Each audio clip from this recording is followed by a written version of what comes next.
All right, let's get started. It is Tuesday. We're going to see what the influencing energy is for Divine Feminine.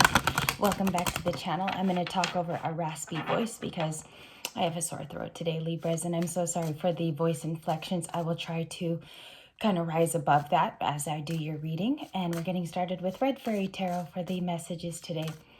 The daily for Libra, and let's get a nice little message out connected to what do we got today? We have the Hanged Man, the Six of Wands, which is Leo energy. It's about victories, rising above a situation, or recognition. So we have a little recognition here for the Libra.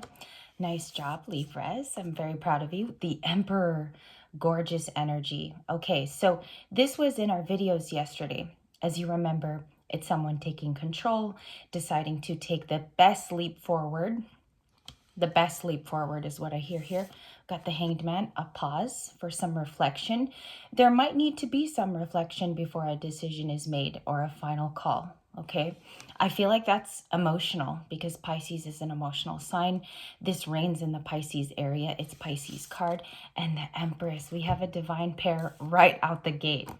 Right after shuffle, we have an Empress and an Emperor. So what does this tell us as people? When we look at a reading in tarot, what do we actually notice besides the fact that there's a divine pair? We have someone feeling good. She's all four queens rolled into one and the High Priestess. And then we also have the Emperor. So there's a couple here, okay? And I want to show you something a little eerie. It's a little extra, but I had the Emperor on my desk as a reflection of yesterday's reading to remind me that was one of the hierarchy people, or one of the court cards that was very major. So the fact that there's an Emperor here next to his Empress, there's a pause before something happens. And the divine masculine in this journey is learning to go with their feelings instead of pulling in less. I learned that from Steve's Love Tarot last night. I believe it was his Schrodinger cat reading.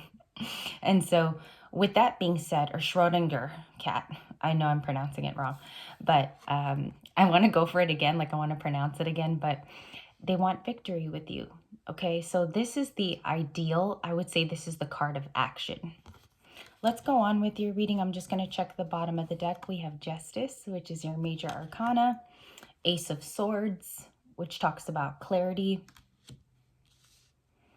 See, I feel like the divine feminine, she lives in this energy. She lives in the Ace of Swords. She derives her clarity from facts. I don't think that it's very dreamy. I feel like the Empress gets this information because she lives very logically. Okay, this is a very realistic person delving into fantasy less. Okay, these days. The sword is her sword of truth. She could be a Libra because Justice is here. This collective, you don't have to be a Libran. If you resonate with the readings and you have most of these outcomes day to day, it's most likely that you're going to resonate on a deeper soul level with the messages here. Two of Wands also. I just want to read this as discoveries. If you look it up too, it's also a choices card.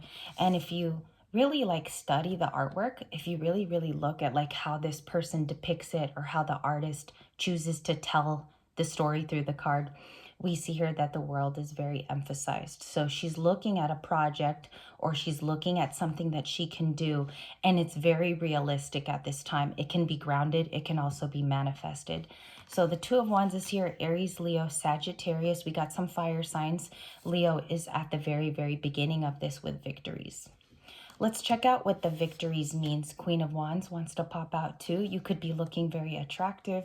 You could have partners here and suitors that are very heading towards much of your, like, I would say your influential energy, Libras. Like she's coming out as influence. She's coming out as opportunity to talk to this person. Your knowledge also can be very attractive to the collective at this time and what you want to share. Because I do feel like it's about speaking your truth. Ace of Swords. The Six of Wands, please, for today. Leo energy. Show me the sun. Show me the sun, please. The Ten of Pentacles wants to pop out. So we see here a family of growth. They've probably reached their potential as a unit too, and it's heading towards the next generation. The Ten of Pentacles is a big card today because it could be you thinking about the future with your own family, building your own resources and having resources to go to later in life. I'm getting something about like 401k where all your income is going to be after you retire. So this 10 of Pentacles, it speaks of wanting victory in all those areas, being a succeeding person, working on the things that make you strive for excellence in your life. 10 of Pentacles comes out as excellence for me as a reader. Excuse me, I've been like tongue-tied lately. I don't know if that means anything as readers, but I've been tongue-tied as I come on camera sometimes. 10 of Pentacles, also it's the emotional space. 6 of Pentacles, King of Wands. Okay, so there's somebody that's on your mind. King of Wands can be someone who comes in and out of your story, or they make an appearance at a time when you're very strong. So I think this King of Wands, excuse me, is here as a fire sign to let you know that they're always in your energy, or they check on you. Two attractive people, King and Queen of Wands. I think that's why she slipped out of the deck. I'm trying to take cards too now where they're inching out a little bit more instead of getting a complete flipper, because I also think those are messages. Queen of Wands. And the 6 of Pentacles, which is Taurus. Reciprocal energy. The universe is returning things to you, and it wants to return to you. It definitely wants to give back. So I see generosity coming to this Empress. I also see that some of that generosity brings you truths from years ago, maybe things that weren't tied up. You never really knew what happened there, and then it comes back in a big way in Taurus season, because we're in Taurus season. All right, can I see anything else that we need to know? Knight of Cups. Wow. Knight of Cups. We have the Ace of Wands, the 10 of Cups, and the 5 of Pentacles. As you guys notice, it's a return card of lack, of scarcity, or somebody feels this way. If you don't identify as a 5 of Pentacles person, completely fine. You do not have to say, I live in scarcity. If you're doing well right now, you know what your cards are. It's the Queen of Wands and the Empress. The 5 of Pentacles can be an environmental person, okay, around you that feels left out of what you're doing. They don't have a source that they speak to anymore that connects you to, okay? That could even be family, could be somebody that you're now divorced from, Libras. So this 5 of Pentacles can be anything. It could even be the feeling of lack, that you're out of a situation, probably that you don't need to be in anymore for good reason. So this 5 of Pentacles is talking about someone around you noticing that you're in a different vibration too. I picked that up from just these two cards. You can read it from her vibration going towards the 5 of Pentacles. It's almost like it's two different steeples. The Queen of Wands is on another steeple. This 5 of Pentacles is in a different emotional space, okay? So you might want to study or look at what that might be bringing to you in terms of energy, because no one needs to take you down from the Queen of Wands or make you feel less than. So just keep a marker of those. I feel like that's a message to say in this first reading. 10 of Cups is wish fulfillment. How are we defining it in our lives? Are we even going after it even a little bit? And so Ace of Wands says the new beginning can partially bring some of that to you if you allow that energy and be open to it.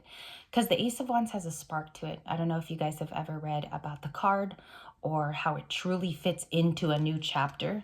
But the Ace of Wands just means allow the energy to come in, stop delaying it, and also don't be a placement in the story where you are the delay yourself.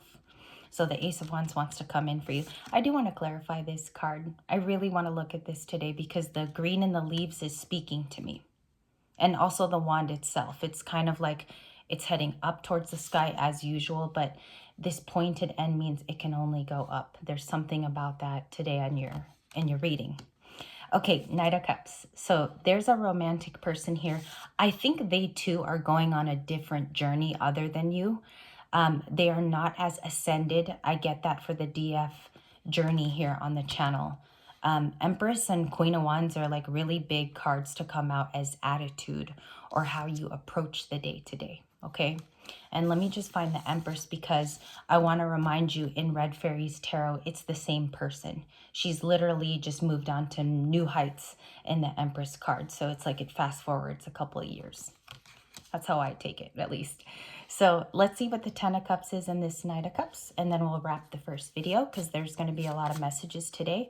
And I'm going to grab a kipper for one of your last few momentous messages. The Knight of Cups, please. Their emotions is the King of Cups. So let's describe the card. He's seen here, I think he's about to write something. He's reviewing with a book in the King of Cups. He's Scorpio, but it doesn't exempt Pisces and Cancer from this story. It's all water signs, right? Or they have a watery placement. They want to state a final truth. Maybe you're a part of their day and you make it super happy. This person could watch you from social media outlets, or they keep in touch. That's how I'd like to put that really truthfully, because I'm sensing here that this Knight of Cups has a way or access into this Empress. Okay, they can watch it very vividly, or they have a way of reaching you. Maybe they can message, okay, if you haven't blocked this person. But this King of Cups is really intrigued as the Empress moves towards new heights. That's what I'm even going to label this video. The Fool card. The Fool card here in our Italian little Pinocchio setup, okay? It's the oversized coat on the little boy. Also, there's a dog, as you guys notice in the traditional Fool card. So you might know someone who has a pet or takes care of one. I don't know why I feel called to say that. The Fool is your Fool. So let's look at this Empress and the last moment here. 11:11 on the clock. You could be seeing the Magician card today. It's possible. Whenever I see 11:11, I feel like that card comes out on the days that you read the Magician. And so, sorry, those little things that I add. The Empress is going on a fascinating new journey of care, maybe even here self-help. There are people that are different that are going along this vibration that she owns. And so I think it's, a lot of it is new contacts, new friends. It's a new environment for the Empress that's opening up. Okay, so whereas it was a shell before of a hermit, this conch shell is opening up to new horizons for the Empress to study. Maybe even it doesn't start off right away. It's just a peek into the beginning of new environmental energy for her. I want to thank you for the beginning part of your time here. We're going to look at also what she's stretching into project-wise, career-wise. That's the next reading. So I'll see you there.